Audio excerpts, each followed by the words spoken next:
Hey, welcome back, Word of Mouth Podcast. I'm not sure what episode this is going to be because I don't know where I'm going to slide it in. So I'm not going to give it a number, but I am going to title it Go For It.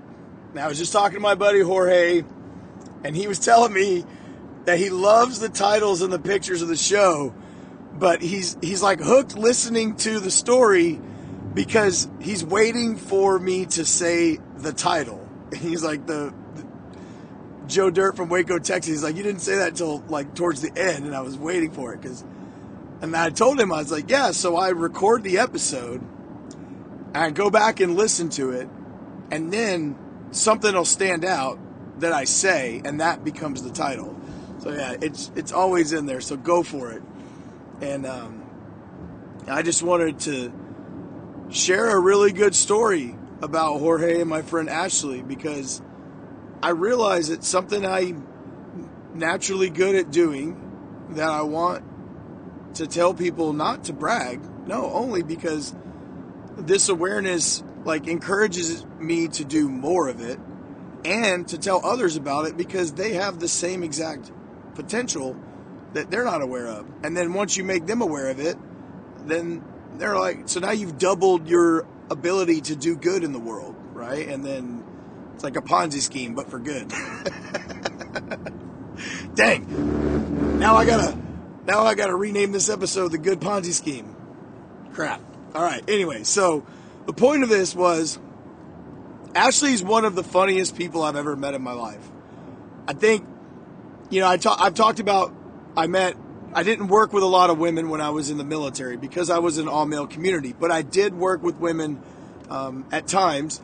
And some of them were awesome, like awesome at their jobs, and she's one of them. So even though we worked together over 12 years ago back in Bahrain, we've kept in contact over the years periodically.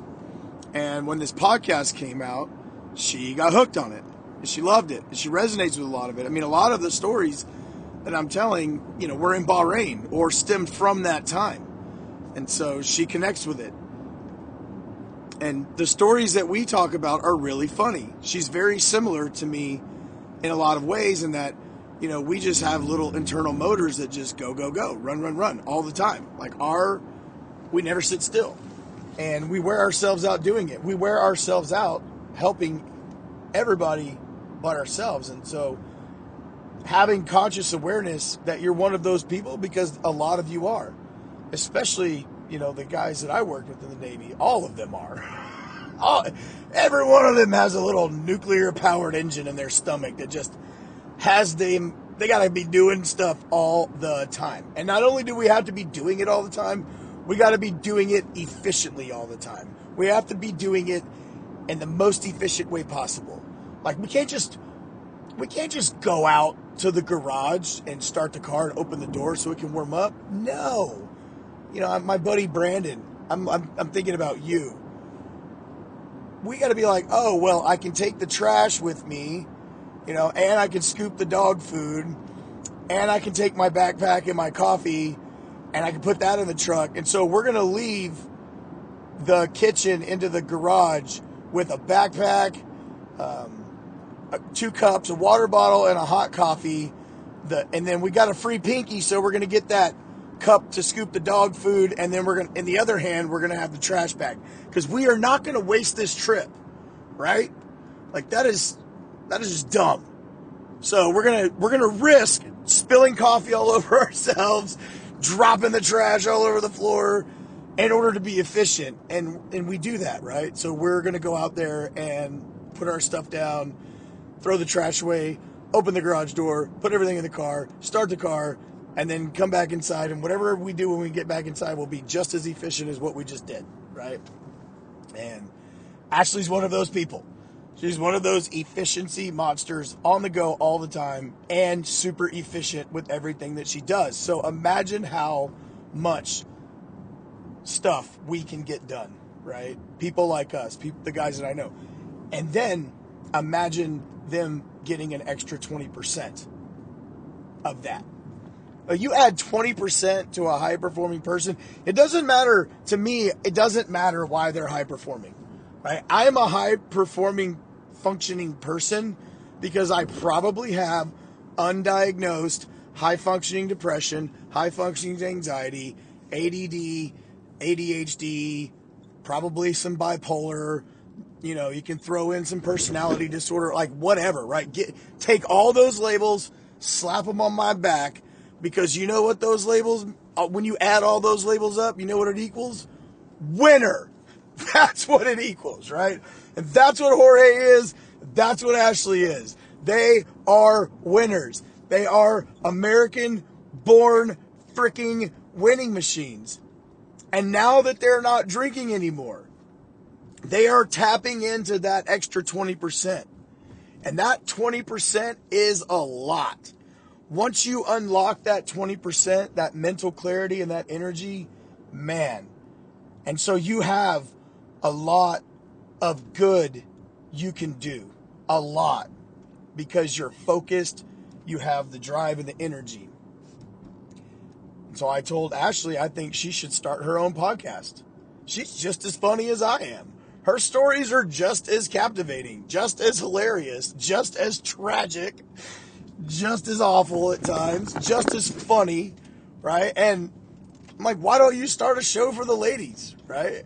So she is, you know, and she said it. She's like, we're realizing out here in this civilian world, you know, that we just got to go for it. Like my friend Nate said, dude, just record it and send it, right? See what happens. Same thing, he did it with his LinkedIn videos. He promoted his business on LinkedIn. He was telling me how, you know, it was very uncomfortable for him. That's not something we're used to doing, like launching a podcast, like doing a LinkedIn video. It's not our thing, right?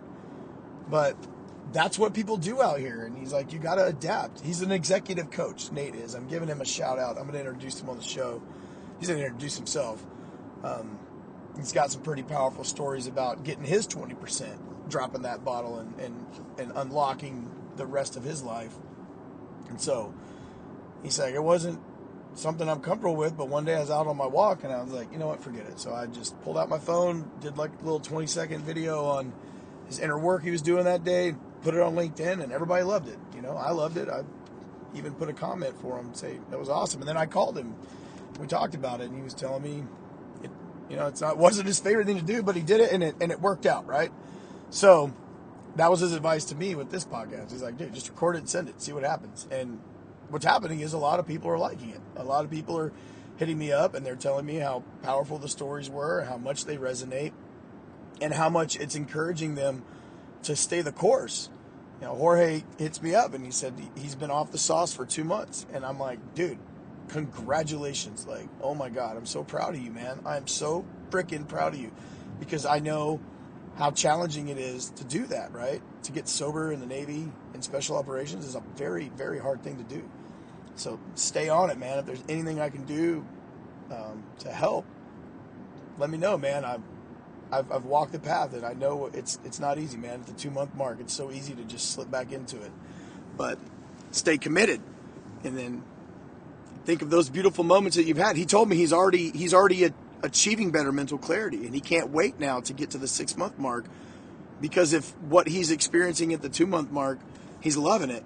So when he gets to the 6-month mark, I'm like, dude, you're gonna be like a thoroughbred racehorse, man. You know what I mean? I told the story, I was a sailor of the year. He was the junior sailor of the year in my detachment, right? And he was the honor man of his class. I was like, bro, you were the honor man and the junior sailor of the year and drinking. Imagine if you weren't drinking. That's how good you were doing on the sauce. Imagine if you weren't on it. Oh my God. So now it's time now that we're all aware of that 20%, for all you high performers out there, for all you people that got the motor that just won't die, the little engine that could, the nuclear powered engine of ADHD and whatever, label today's society can slap on it. You know what I think you are? I think you're a winner. You're an American-born winning machine, and you should join the revolution to get your extra 20%, because once you unlock it, I'm telling you, you will be off to the races. You will be a weapon. You will be a force to be reckoned with, and it will change your entire life for the better. So get out of the ring and come join us. Life's pretty good on the outside of the ring. I can promise you that.